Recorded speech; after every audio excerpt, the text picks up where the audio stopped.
Hello, and welcome to the Chest Journal's Editor Highlights podcast.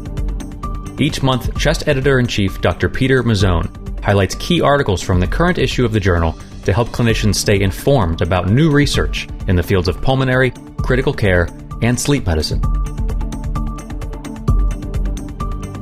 To introduce this month's episode, here is Dr. Peter Mazzone.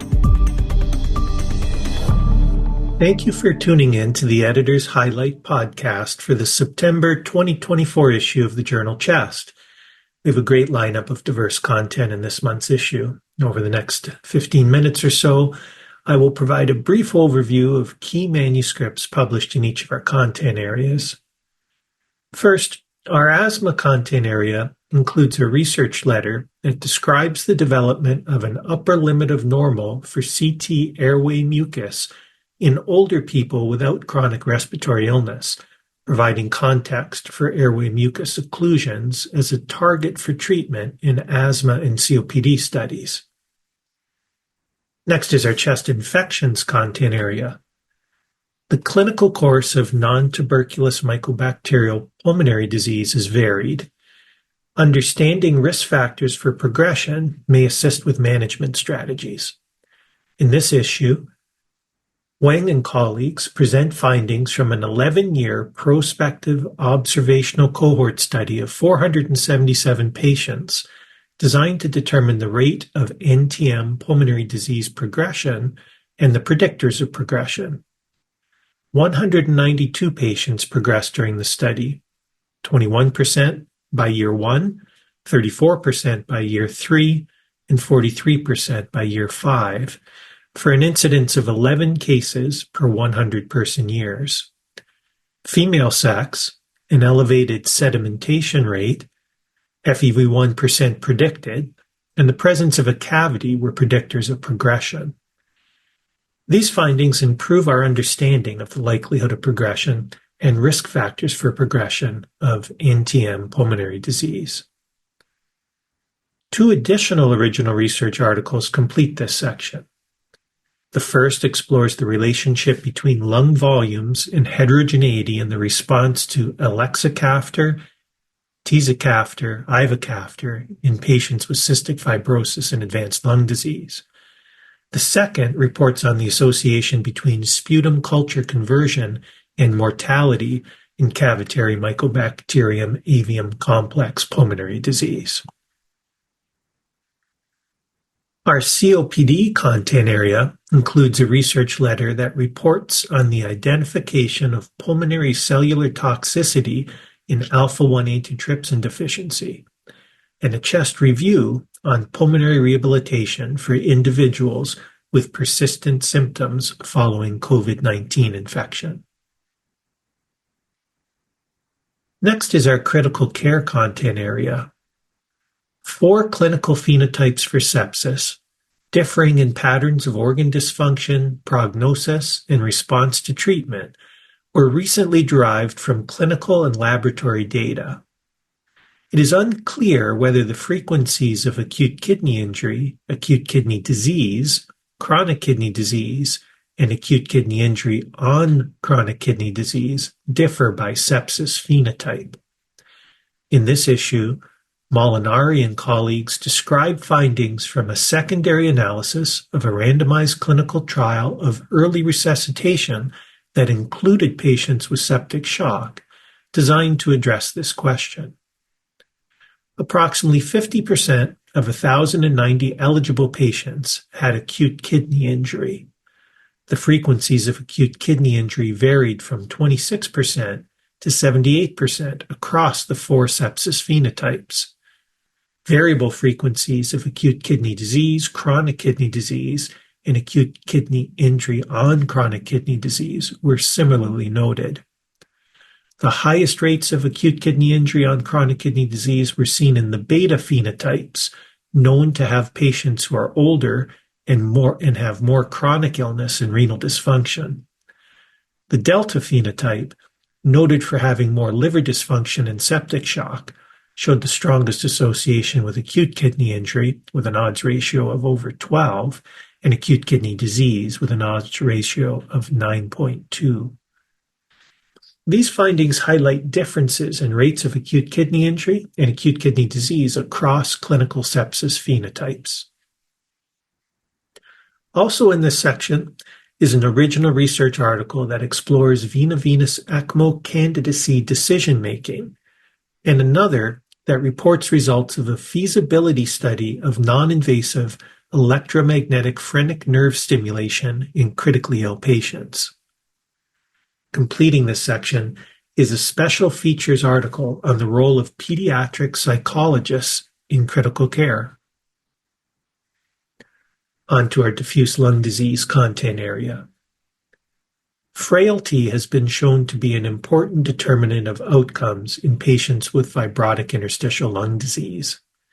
In this issue, Guler and colleagues explored whether the clinical frailty score could improve risk stratification in patients with fibrotic interstitial lung disease by evaluating trajectories of functional tests in 1,587 patients in the prospective multicenter Canadian Registry for Pulmonary Fibrosis.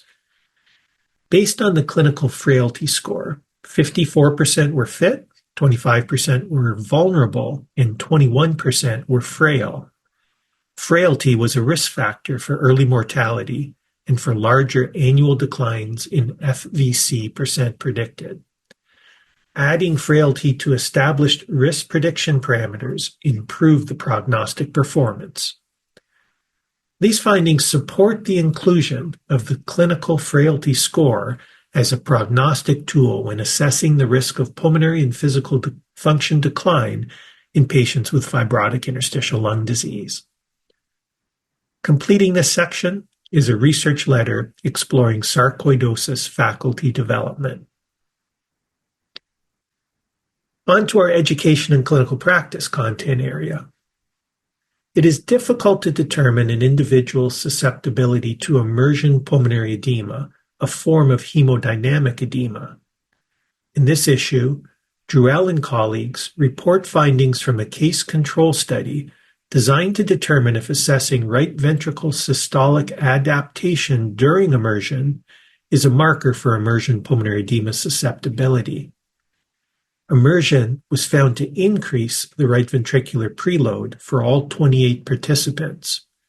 In those without immersion pulmonary edema, this was accompanied by an improvement in right ventricular contractility, amplified by the negative static lung load. In those with immersion pulmonary edema, there was no improvement in right ventricular contractility, indicating altered adaptive responses. These findings suggest changes in right ventricular systolic function induced by immersion vary among divers and may help to identify those who are susceptible to immersion pulmonary edema. Completing this section is a scoping review on point-of-care lung ultrasound in emergency medicine, including an interactive database. Our pulmonary vascular content area is next. The comparative prognostic potential of available risk models for PAH prognosis and the applicability of risk scores in pulmonary hypertension groups beyond Group 1 have not been explored. In this issue, Yogswaran and colleagues report findings from a comprehensive analysis of predicted outcomes among 8,565 patients with incident pulmonary hypertension from the multicenter worldwide Pulmonary Vascular Research Institute Go Deep meta-registry, exploring the REVEAL Lite 2, REVEAL 2.0, Compara 3-strata and 4-strata risk models designed to address these questions. All risk scores were prognostic in the entire pulmonary hypertension population and in each of the pulmonary hypertension groups. The REVEAL scores had the highest statistical prognostic power, while the Compara 4-strata risk score provided sub-differentiation of the intermediate risk group. Results were similar across subgroups of pulmonary hypertension. These findings support the predictive power of PAH design risk scores across a large pulmonary hypertension cohort. Completing this section is a How I Do It review of the use of sotatercept in the care of patients with pulmonary arterial hypertension. In our sleep medicine content area this month, there's a chest review on the cost effectiveness of sleep apnea management. Next is our thoracic oncology content area. Geographic disparities contribute to low uptake of lung cancer screening, but they do not completely explain gaps in access for underserved populations. In this issue, Welch and colleagues report on the use of the enhanced two-step floating catchment area model to evaluate how geographic accessibility, in addition to availability of resourced lung cancer screening imaging centers, contribute to disparities. Radiology technologist volume at each facility was used to estimate the capacity at each site to meet potential demand. 95% of the eligible population had proximate geographic access to an ACR-accredited screening facility. However, there was significant variation in availability, with attenuation from most of the eligible population. Rural areas and areas with greater socioeconomic disadvantage were modestly correlated with lower access. These findings suggest that both geographic access and availability contribute to disparities in access to lung cancer screening. Also in this section is a research letter that describes thoracic surgery deserts in the United States through a geospatial analysis, and a chest review article of interventions that improve uptake of lung cancer screening. I encourage you to read our Humanities in Chest Medicine section, where you will find an original research article exploring facilitators and barriers to developing state pandemic preparedness plans during the COVID-19 pandemic, a case-based discussion of an ethically supported framework for determining patient notification and informed consent practices when using artificial intelligence in healthcare, and an exhalations piece titled Relative Value Units Belie Real Value. Also, I encourage you to read our commentary series, where you'll find a piece describing opportunities and challenges from the use of single and multi-cancer early detection tests. Finally, please review our case series publications for the month, which provide novel and educational cases to help improve your clinical skills. I hope you enjoy reading all of the high-quality content available in this month's issue of Chest. As always, I'm grateful to the authors of this work, the reviewers who volunteered their time to improve the quality of these manuscripts, and to our editorial board for guiding everything that we do. Until next month, I hope you enjoy the September issue. Thanks for listening to the Chest Journal's Editor Highlights podcast. You can find the articles mentioned in this podcast and more on chestjournal.org. And if you're looking for more context and commentary on articles in the current issue, please check out the original Chest Journal podcast, which features in-depth discussions with the authors themselves. We'll be back again with more Editor's Highlights next month.